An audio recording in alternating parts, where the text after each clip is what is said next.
This is Neath Workies, we're former Neath Workies. We're building 36 apartments here. We're going to be doing met set steel frame. Right now we've done the demolition. There was a 20,000 square foot building on here. We've done the demolition. We had a party wall issue with the neighbours because our building connected it. So we've insulated and rendered that. Demolished a drain that was running through the site and over pumping it. And now we're putting piles in, ready to take the steel frame effectively. So let's have a look. How's it going then? Yeah, right. We were a day late starting. I think they had a problem coming down with the machine yesterday. Did they? You lead the way. If anything goes wrong, I'll blame you then. Watch the step here, mind. Yeah. Don't fall in there. Yeah. There's smell in there. How many piles a day do you reckon they're doing? I thought there's going to be 101 piles. 101 piles. So they're looking to do at least 10 a day. Yeah? At least 10 a day. At least. Okay, cool. That's good, isn't it? Nice. So 101 piles, 10 a day. Nice. Minimum 10 a day. How many have they done today so far? I think they've done 6. Have they had their lunch break as well? They're filling down 15 metres. They fill it with concrete. Obviously steel cages then. They go down, right down. Probably level with the ground then. Alright, so we expect them to be on now for the next 2 weeks then effectively. Yeah. And then straight after that, we've got, you know, the 100 piles will be in. Cages, Steel workers, yeah. Groundworks will be back on then. We've got steel fixtures coming then to connect it all up, yeah. Well, are we clashing through that void there then? What's happening with that? Are they like see machinery on site, is it there? Well, no, they did these back in the old day with piles. There's a problem with developments is that they die and come back to life so many times. Like I joked before, but it's like casualty. You come in and especially when you have as many projects as we got going on, there's issues all of a sudden, isn't it? That's catastrophic, and then all of a sudden we find a solution. Yeah. And then another one comes in. Yeah. That's the way of construction. Yeah. So on here, obviously, straight after this now, once this piling rig's done, as you said, it'll be cropping, steel rebar, putting the ring beams in, pouring, blocking up, drainage. Is this a reinforced concrete slab? Yeah. Reinforced concrete slab, straight on then with METSEC, yeah? Great. Cool. Awesome. We have a countdown process, and part of that is that the construction team will do a detailed program, and from that a procurement tracker will be developed in terms of what designs need to be signed off by when, and what drawings, and what packages need to be procured by when. There'll be design team meetings looking at the detailed drawings from, you know, an engineering point of view, piling point of view, civil structures. They all get signed off by our technical team and our external design consultants, and then site manager really when they start, all that process has been done. They've then just got to get their head around what we're doing, who's doing it, which again all that's been done. Obviously provide their input and advice, but other than that really their key job is to run the job, you know, safely. Just this job. Just this job. But then you'd look to roll them onto another Yeah, resource plan, yeah. How long did it take for METSEC to get the frame up? It's 12 weeks. Yeah. Thanks, mate. Nice one. Catch you in a bit. We've just had the scaffolding strip, so because of that, it's a bit messier than usual, because we're just in the process now. I think they didn't the scaffolding went yesterday, did it? So we've just got to come in now and get it cleaned up. So we can just generally supervise it and get it. Yeah, good, lovely. All right. Dorian, have you found any adversities of being next to the graveyard at all? No, other than you get good response on social media. But no, so this, I think this was a chapel in the 1800s, and then I think it got converted to some school. And then it got demolished, and the graveyard's still obviously here. As I mentioned, we actually went in for planning on this first for 6 flats and 4 houses. It got declined from planning, it got refused. So we came back in then for 15 flats and it got approved. So this is, we got on the ground floor, we've got 3 2-bedroom disabled accessed. They're quite big, they're about 1,000 square foot each. Wow. Then we've got 6 flats on first floor and 6 flats on the second floor. But to do the development, we had to this was riddled in knotweed, as you've seen on the boundary. So we had to come in, it's about 70 grand for us to just get the knotweed gone. Excavate. Yeah. Then we have a big retaining wall behind us there, which holds up the development behind us. So we had to get into a party wall agreement to install a new retaining wall to protect that retaining wall. Was there only one sign that you needed for there, or was there multiple? No, it's owned by a housing association, so luckily it was there. And then we had to reduce the levels of the site to build it all back up. Because of that, we had to go right to the boundary of our site, which is right where the boundary of the graveyard starts. So we had to put retaining walls in around there. And it was a bit of a watch and brief just to make sure there was no, unmarked graves. And luckily it was all okay. But now we're on our way up. So this is traditional masonry, just block and steel and concrete, because this was right in the heart of the inflation period, where we just designed it for masonry because of what timber was doing. But this project's been hit really hard with inflation. Right. Probably one of the worst. But we're, nearly there now. So this is the entrance to the first flat. Yeah. This is all one flat here. So big. Yeah. Kitchen dining area. So it's wrapped around, if isn't these it? have been built for disabled, I know wire doors, is your worktops lower and stuff as well? Yes, rise and fall. Yeah. And what are the key things you have to take into account when you're working on the disability? Wide hallways. Wide hallways, Wide doors, potentially, like I said, rise and fall kitchens, level access, lower points for. We have to do for the handles as well. And some ones at the ends, also positions of switches, etc., and lights and stuff. Interesting. Pretty much. And then depending on, you can get them custom then. So if you have to put hoists in if they know who's going to be living in here, sometimes you might have to put track hoists in to take them from the bedroom to the bathroom. In terms of your process then, so you'd obviously identify land. Yeah. Do you engage with your provider at that point to know what their requirements would be to design your planning application? Yeah, we're demand-led, so we work with all of the housing associations now and local authorities across South Wales. We know where they're looking for, what's on the waiting list, so what type of sites to target. Our land team then target them. Once we've found a potential opportunity, the land team will just pick up the phone straight away to the development manager in that, or for that client, and then work out very quickly if it's one for them or not, and if they can get support for it. If they do, then we'll look to secure the deal then with the landowner and move forward. Cool. But we wouldn't take on a site, especially like a site like this, unless we knew that there was demand for it. Yeah. There's 2 flats that fit inside one of those ground floor flats. How long have you been on this site from the start of development? Oh, this was long. We've slowed it down because of the impact on inflation. Yeah. When a site actually has no money in it, because it's been hammered, there's no real incentive to ramp it up and build it as fast as possible. So we've stretched, working with the client, agreed a longer completion date. We're looking to hand this over in June. But we started this site back in June 23.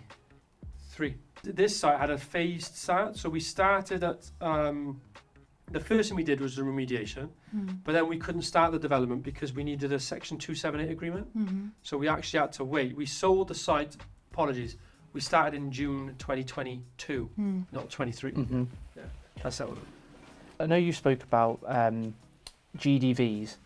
So what would you say, you've pre-sold this, what would you say is the sort of difference that you could have got if you were going to put it to the market, for example, and how much of an impact has that made? This area wouldn't work for open market. Right, so this is why in areas where your exit is really only social, you have to be that's why you have to be demand-led. Okay. You can only do it if you've got support. Right. Because just the values wouldn't work. Yeah. Okay. How long do you normally get in terms of when you sign your contracts with the providers? Do they give you a decent amount of completion date? Is it stretched, or is it something you set? So on a project like this, we would normally budget for masonry 18 months. Yeah. But we've extended it by 6 because of the impact of what's happened. Like the price has moved on this job because we signed it really early with the providers so they could get it in for the grant allocation of 21-22. but that didn't really go in our favour. So What would have been the impact if you didn't hit the completion date and they wouldn't budge on it? liquidated damages. Yeah. So a weekly damage basically, which is calculated through a combination of the cost of funds and loss of rent in a nutshell. Right, interesting. So it could be on a job like this, you know, it could very easily be £2,500 a week. I see. So that over 6 months obviously is Adds up. Yeah. does add up. But the conversation with them, it was when a price moves 30%, nobody is on 30% margins in this business. So many people have gone under because of that. And this is where like the Achilles heel comes in. Is it's one thing having a fixed sale price and then you have to manage the actual cost yourself so margin doesn't drop. It's another thing then when the external market is taking your margin away from you. Because of rising costs and you're not really getting much support for it. Like this will be great when it's finished and it'll look fantastic. But the bottom line for us is we're going to lose money on it. Yeah. When it's all said and done. We've just said the same on one of our developments, haven't we? Like we're proud of what we've created, Yeah. and we look at it and we're like, oh, that's beautiful, but we didn't make any money on it. And how do you find, so obviously like on the lower level stuff, like some of the builders that you can come across, you can get such unreliable trades. When you're working more on this scale, do you find that you have less of that? Do people turn up when they say they're going to? No, from my experience, what's happened over the past couple of years, couple of years ago when it was really busy, you would just get trades walking off straight away, going on to other jobs, and very hard to bring people on. Yeah. We've kind of got a reliable subcontractor base now, but you have to kiss quite a lot of frogs to get Yeah. so a lot of the ones that are working with us now, they're tendering on pretty much most of our jobs. Yeah. And there's a combination of 3 or 4 that we'll work with across each site really. But yeah, in the early days, we've had some really bad experiences.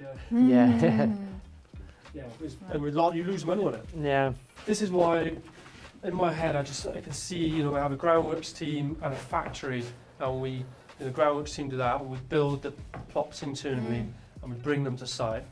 That's where I want us to get to. But you need a minimum 250 homes a year to be churning out for that to start working properly. Yeah. And if it doesn't, then you'll end up being worse because of the fixed cost being up there. Yeah. So, and just with planning, you just can't guarantee that. So traditionally, the private developer model on a rising market, I would say, is probably one of the best business models out there. You can get high gear in, you can bring on equity and partners. You can actually, as a developer, do a £20 million deal with no money yourself. I've genuinely been involved in multi-million pound deals with no personal money because of the amount of money available to do that. And the rising market means that you can make so many mistakes and you still come out better than forecasted. It's one of the best business models there is.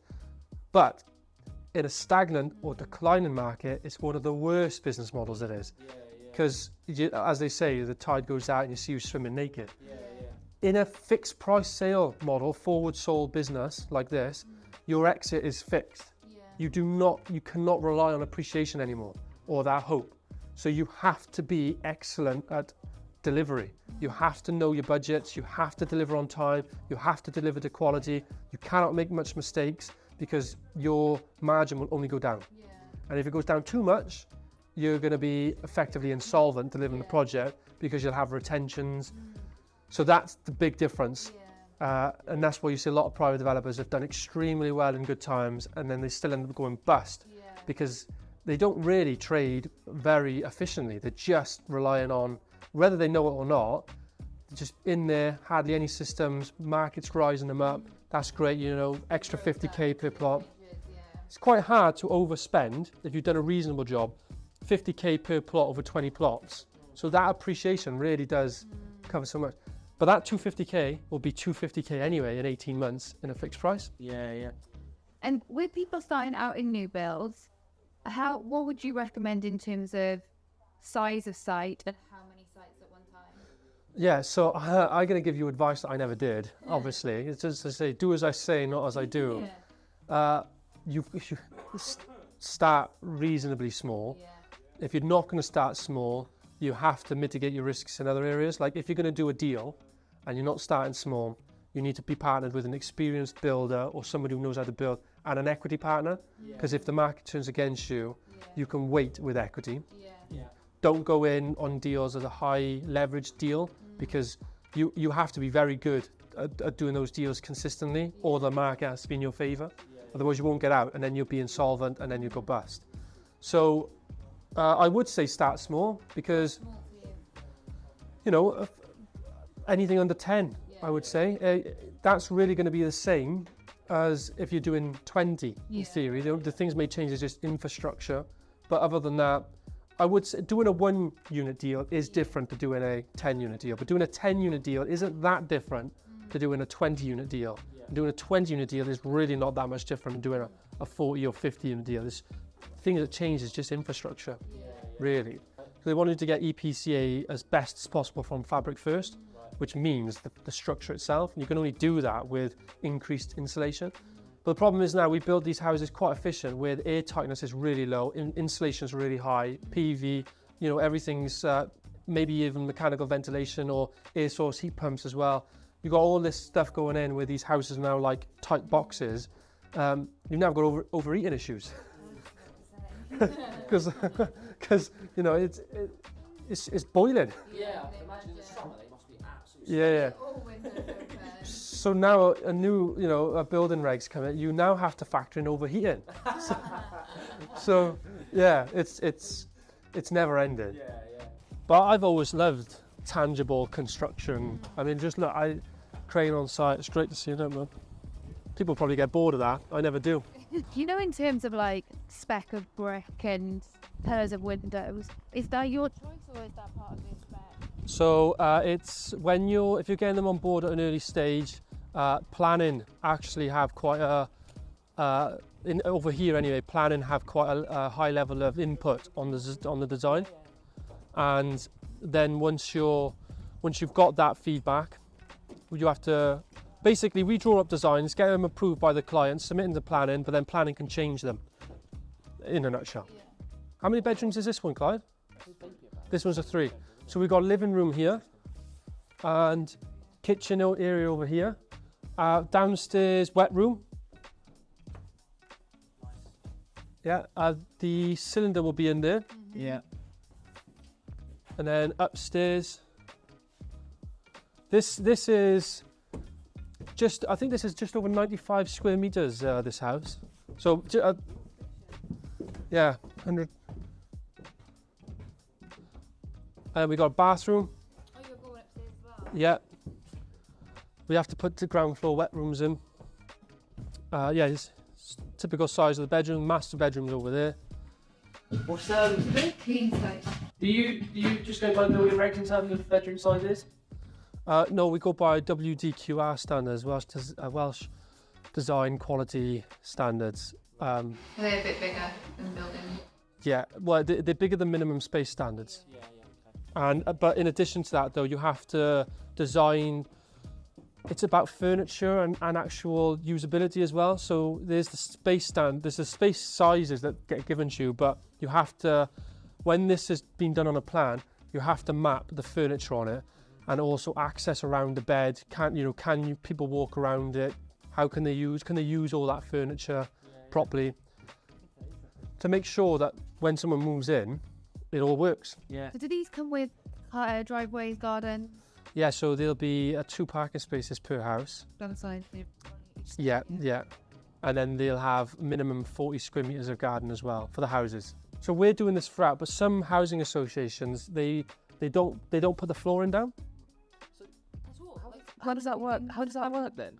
I think, in terms of how it works, I can't give you the honest answer, but because I've always found that some of the apartments we've built, they've moved homeless people in as well, with no furniture. And I've also found that quite interesting too, that they've gone all through that effort to get somebody off the street and give them a 1-bedroom flat, and then they've moved in with a sleeping bag. And we're like, you know, we have about 10 sites under construction at the moment, with 2 others starting imminently. But obviously, time constraints, can't go around them all. But these are the local ones. So we're currently in construction of just under 210 homes right now. And in 12 months from now, we've got quite a lot of sites we're finishing and new sites we're starting. We're expecting to be in construction this time next year on about 350. We may swap out the site manager, put them onto a new site, and bring in a finishing foreman. because the handover stage of a side, as I mentioned, you literally have to hand them over with no blemish. Right. So the snagging and the level of detail needed is It's very different to like when you go to new build for residential then, because that was there for a million side. Yeah. Yeah, so we've got quite a few sets of eyes on this. Obviously, we've got our own, we've got the building inspector for the warranty, and then we've got the client also, so they'll be scrutinised. So having come out of the first fix, this is the next stage. Is this a two-bed client? Two-bed, yeah.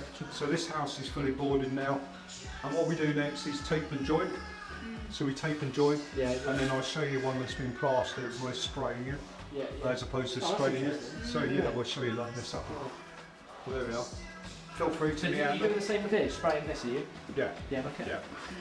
So it's almost self-evident. So you spray it on, float it off, and then that's it. Right, okay. How much time does that take? We're normally talking to spray a house in around about a day. No. Yeah. That saves a lot of labour. Yeah. Theory. Yeah. Sprinklers in houses as well. Yeah. What I found is that if you've gone and got been to, just into Australia, they don't even plaster. They just tape and joint and just sort of leave it tape. What's the reason we can do that, isn't it? Yeah. Yeah, well, there's two different systems. You can do a tape and joint, so it's a little bit more full-heartedly, and then you rub down, and by rubbing down your surfaces become one, and then you can plate. Yes. Or you can do a skim plaster finish, and I think everybody prefers that. Yeah. You've got consistent plaster all over. Yeah. The difference is normally you do a manual skim, so you knock up your plaster with troweling, it's on, let it dry, polish it off. This one we spray on. Yeah. So that's the finished article. So this is still wet, it's got to be rubbed down yet. Yes. So when they rub this down, do they go back over it, or is this once it's rubbed down is done? Once it's rubbed down, it's done. Okay. If there's any making good to do, and on the sample panel, we simulated an accident with a hammer, and then they came in, made it good, and we couldn't find it. Okay. So very good finish. That's interesting though. What's But we've done tape and joint on other jobs. The only reason why we haven't on this, because it comes back down to client spec. right In the spec, it's plaster. Right.